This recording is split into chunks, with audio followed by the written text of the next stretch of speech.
ये है 56 इंच की कायरता, ये है 56 इंच की बुज़दिली।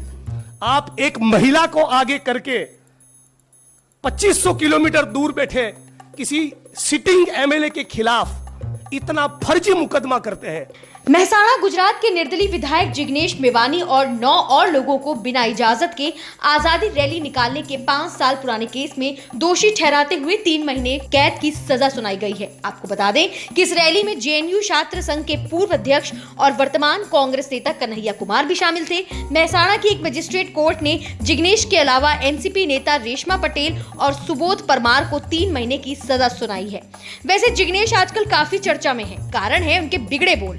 हमारे देश में अभिव्यक्ति की आजादी आम आदमी से लेकर ऊंचे तबके के लोगों तक को मिली है, जिसके तहत कोई भी इंसान स्वतंत्र रूप से अपने विचार रख सकता है। पर आज जिग्नेश मेवानी एक ऐसा नाम बन चुका है जिसने न सिर्फ अपनी अभिव्यक्ति की आजादी का गलत फायदा उठाया है, बल्कि सत्ताधारी पार्टी और यहाँ तक कि देश के प्रधानमंत्री पद की गरिमा को भी तार तार कर दिया है। ऐसा हम इसलिए कह रहे हैं क्योंकि गुजरात से निर्दलीय विधायक जिग्नेश मेवानी ने हाल फिलहाल में पीएम मोदी को पुष्पा द राइस के अंदाज में चुनौती देते हुए डायलॉग बोला है, फ्लावर नहीं फायर है, झुकेगा नहीं। यह पहली बार नहीं है जब जिग्नेश ने इस तरह की हिमाकत की हो। इससे पहले भी मेवानी ने पीएम मोदी पर निशाना साधते हुए ट्वीट किया था कि मोदी गोडसे को भगवान मानते हैं, जिसके बाद निर्दलीय विधायक के खिलाफ असम की पुलिस ने गुजरात से उन्हें गिरफ्तार कर लिया था। उसके बाद भी इनके बगावती तेवर शांत नहीं हुए। यहाँ तक कि मेवानी पर जेल से रिहा होने के बाद एक महिला पुलिसकर्मी पर हमले का भी आरोप लग चुका है, जिसके चलते उन्हें फिर से जेल जाना पड़ा। और अब उन्होंने एक बार फिर से अपनी गिरफ्तारी का विरोध करते हुए कहा है कि 56 इंच की कायरता के चलते देश के प्रधानमंत्री ने उनकी गिरफ्तारी कराई और गुजरात के गौरव को कमजोर किया है। ये है 56 इंच की कायरता, ये है 56 इंच की बुज़दिली।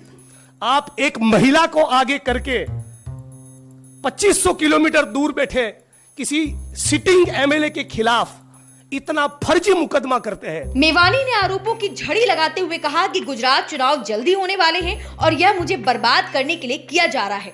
एक तरफ जहां हमारे देश के प्रधानमंत्री विदेशी देशों में जाकर न सिर्फ देश का गौरव बढ़ा रहे हैं, बल्कि विदेशी नीति के तहत संबंधों को अच्छा करने के लिए विदेश का दौरा भी कर रहे हैं। आज पीएम मोदी की तरफ पूरी दुनिया एक उम्मीद भरी नजरों से देखती है और देश का नाम विश्व पटल पर और विकसित हुआ है। ऐसे में इन सब बातों से एक बहुत बड़ा सवाल खड़ा होता है और वो ये है कि देश के प्रतिष्ठित पद पर बैठे हुए जिग्नेश मेवानी जैसे विधायक ही अगर गरिमामय पद पर इस तरह का आरोप लगाएंगे, जो कि जनता के द्वारा चुने जाने पर जनता का प्रतिनिधित्व करते हैं, अगर यही लोग ऐसे शब्दों का इस्तेमाल करेंगे तो जनता पर इसका क्या प्रभाव पड़ेगा। लॉ स्ट्रीट, भारत की